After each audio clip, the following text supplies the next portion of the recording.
Одним движением расчехлить целую эпоху. Под старым тентом в уфимском дворике скромно прячется Америка 30-х годов.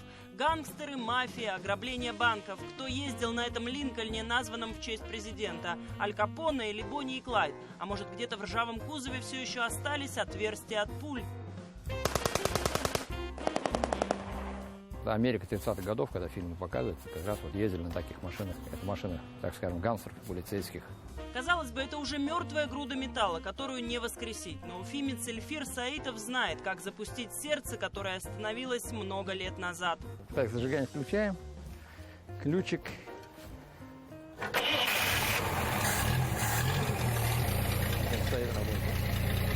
6300 объем двигателя, 8-цилиндровый мотор родной. Вот так вот он работает, ровненько. Вот душа поет. Вот этот звук только что стоит. 150 лошадиных сил, и это в начале прошлого века. Огромная махина развивала космическую по тем временам скорость до 130 км в час. В России таких автомобилей осталось всего 3. Один из них принадлежал, к слову, Максиму Горькому. Чтобы восстановить этот экземпляр, понадобится несколько лет и не 1 миллион рублей, делится мастер. Я считаю, надо 3 вещи. Желание, руки немножко, ну и, само собой, деньги. Профессиональный водитель, он уволился с работы больше 30 лет назад, чтобы посвятить себя делу души, дарить вторую жизнь старинным автомобилям. Когда мои одноклассники ходили в продленную группу, я уроки делал у матери в машине. У меня мама была единственная женщина-водитель-профессионал, которая проработала 30 лет на самосвале. В третьей автобазе, где более 1000 водителей. И я вырос в машине, как бы уроки делал в машине. Бензин в крови, как говорится, да? Ну, наверное. В очереди на реанимацию несколько машин из разных стран и эпох. Как и людям, многим из них требуются доноры. Например, чтобы вернуть первозданный вид этому BMW 1937 года, Эльфир специально нашел еще один почти такой же источник недостающих деталей. Вот фары подготовил уже к установке. Сейчас вот лаком покрою вот эти алюминиевые детали.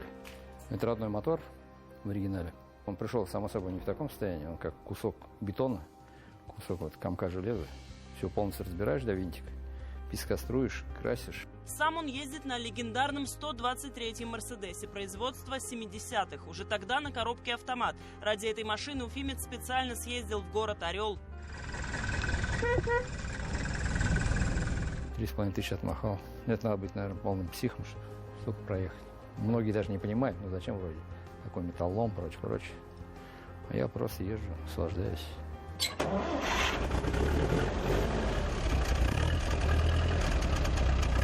9 мая, в День Победы, Эльфир ежегодно участвует в параде на своем ГАЗ-67Б, полноприводном вездеходе времен Великой Отечественной, с грузоподъемностью почти в тонну. Во время войны они 2 пушки 45-ки могли таскать.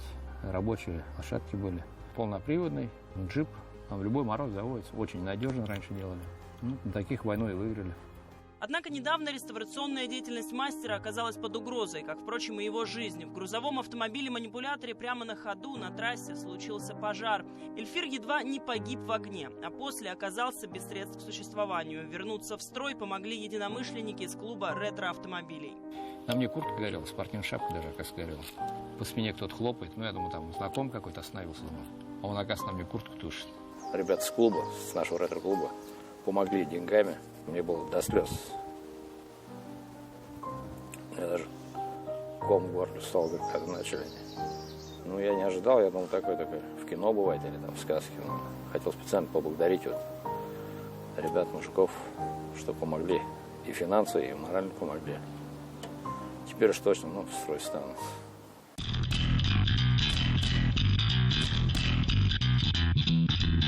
Уфимский музей ретро-автомобилей без преувеличения можно назвать одним из лучших в стране. Количество экспонатов впечатляет. На 2 этажах огромной парковки 114 машин и более 80 мотоциклов. Посмотрите, пожалуйста, на этот маскот. Это летящий Гермес, а в народе его называли ловитель пончиков. Музей сам, как машина времени, мгновенно переносит в 20 век. Не проникнуться духом эпохи просто невозможно. Все экспонаты на ходу, и у каждого своя уникальная история. Например, самый старый автомобиль – Ford, тот, с которого началась история мирового автопрома. В народе ее называли жестянка Лизи, жестяная Лизи. Сам Генри Форд свою модель Т называл безлошадным экипажем. Как бы то ни было, но именно эта жестянка Лизи сделала из Генриха Форда автомобильного короля. Все машины заботливо скомпонованы по десятилетиям и странам. Сначала зарубежные, затем родные советские линейки, накрывающие волной ностальгических воспоминаний. ГАЗ-2495. Редкий автомобиль. Всего их было создано 5 автомобилей по заказу Брежнева для поездок на охоту. То есть это полноприводная «Волга». Вот этот экземпляр Ишкомби голубого цвета, у него довольно интересная история. То есть человеку предлагали за него хорошие деньги, хотели купить его в Москву, но человек не хотел его отдавать, он хотел, чтобы он остался в Уфе и поставить его к нам в музей. Потом он привел дедушку и показал, что именно их автомобиль стоит в нашем музее. Многие автомобили здесь реставрируют буквально с нуля, разбирают до винтика, затем собирают заново. И в конечном итоге после восстановления стоимость некоторых экспонатов может достигать 20 миллионов рублей. Самый любимый экземпляр за нами находится 111-й Мерседес. У него, вот, если обратить внимание на салон, просто, мне кажется, это шедевр искусства. Сейчас все автомобили друг на друга очень похожи, мало чем отличаются. Сюда заглянем, вот ни на что не похоже, прям картинка. Это наша история. Если не будет у нас истории, то, можно сказать, и мы тогда никто. Вот мастерская, где мы непосредственно, сам процесс реставрации у нас идет с вещью. Это гараж, обычный автомобильный гараж, который в свое время я приспособил. А в этом гараже совсем другая история. Автомобиля в его стенах не было уже много лет. Здесь реставрируют старинную мебель. Уфимец Владимир Кононов собирает антиквариат по всей России. Здесь вещи стоят и ждут своей очереди. Вот это шкаф 19 века дубовый с панированным орехом из Ростова. Вот эта вещь пришла с Волгограда. Вот эти стулья с Удмуртии или с Ижевска. Дух старины здесь ощущается в буквальном смысле. В воздухе запах воска и ладана, как в церкви, что, впрочем, объяснимо. В домах, где раньше жгли много свечей, лампадки у икон, деревянная мебель десятилетиями впитывала этот запах и хранит его до сих пор.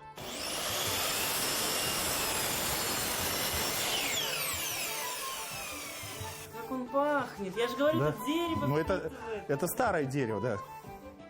Оно пахнет, оно, видимо, стояло где-то, где было много свечей.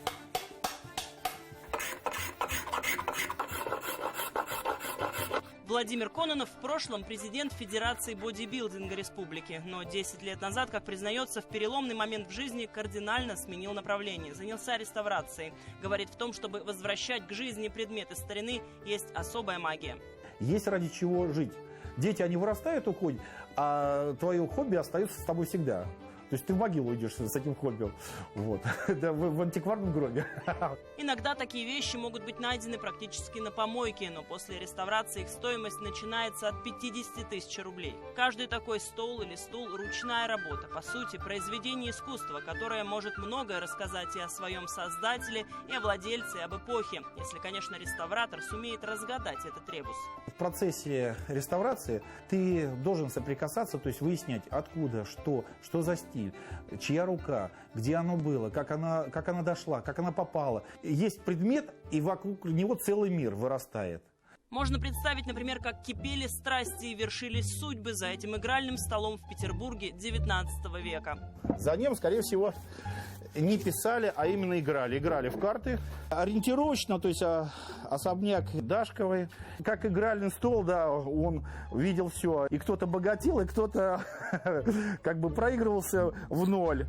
Иногда старинная мебель передает такие приветы из прошлого, что даже сюжет легендарного фильма перестает казаться выдумкой. В сиденье стула я зашила свои бриллианты. Когда вот эти кресла вскрывают, там монетки старые, запонки, ну не бриллиантовые, а такие бижутерные. 2 копейки серебром. Царская, да. Заколочка какая-то, тоже дореволюционная. Среди подобных находок советский орден «Знак почета» начала прошлого века, который был спрятан в потайном отсеке комода. А еще старый компас, чернильная ручка и, пожалуй, самое удивительное – записка, найденная в раме антикварного зеркала, адресована Белошвейке 100 лет назад. И в ней одна из первых купюр советской эпохи. Текст записки простой, но очень душевный. Людмила, милочка, сделай, что мы с тобой говорили. Большое полотно пополам на 2 части сверху, а из маленького полотна 2 подвески, только поперечные. Целую, Зая. И она завернула бумажку туда, денежку, и ткнула в зеркало, а она провалилась.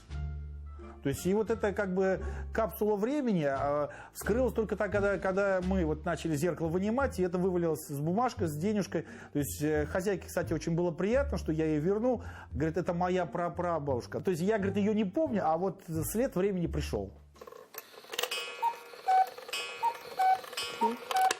А этот юный мастер без преувеличения знает о времени все. Алану Хадееву лишь 12, но в умении реставрировать старинные часы он даст фору любому взрослому. А то, как он рассказывает об их истории, вызывает искреннее восхищение. Его хочется слушать и слушать. Это каретные часы конца 19-го, начала 20 века. Произведены часы в Германии. Такие часы помещались в кожаные футляры, и они вот за эту вот ручку вешались в карете. Они были в ужасном состоянии, честно говоря. Везде были разбиты стекла, циферблат стал таким черным от того, что он выгорел, на него попало масло. Когда я вот так их вот и запустил, они начали работать, я там включил на них музыку, они заиграли. И вот это было такое ощущение победы и счастья, одним словом. Кажется, что в этом удивительном мастерстве ребенка есть что-то фантастическое. Родители рассказывают, что Алан начал собирать и ремонтировать часы уже в 3-летнем возрасте. Теперь в его коллекции более 600 экземпляров. Настоящий домашний музей, к которому мальчик относится очень трепетно. Хватит, ты. Да что я сделал? Ты нарушаешь на них. Шпинди. После того, как юный уфимец стал героем передачи на Первом канале и в эфире починил часы Джеффа Монсона, ему начали отправлять посылки с антиквариатом со всей страны, в том числе и очень дорогие. Например, эти напольные часы Орловского завода стоят около 400 тысяч рублей. Люди дарят их ребенку, потому что знают, что они будут храниться у настоящего ценителя.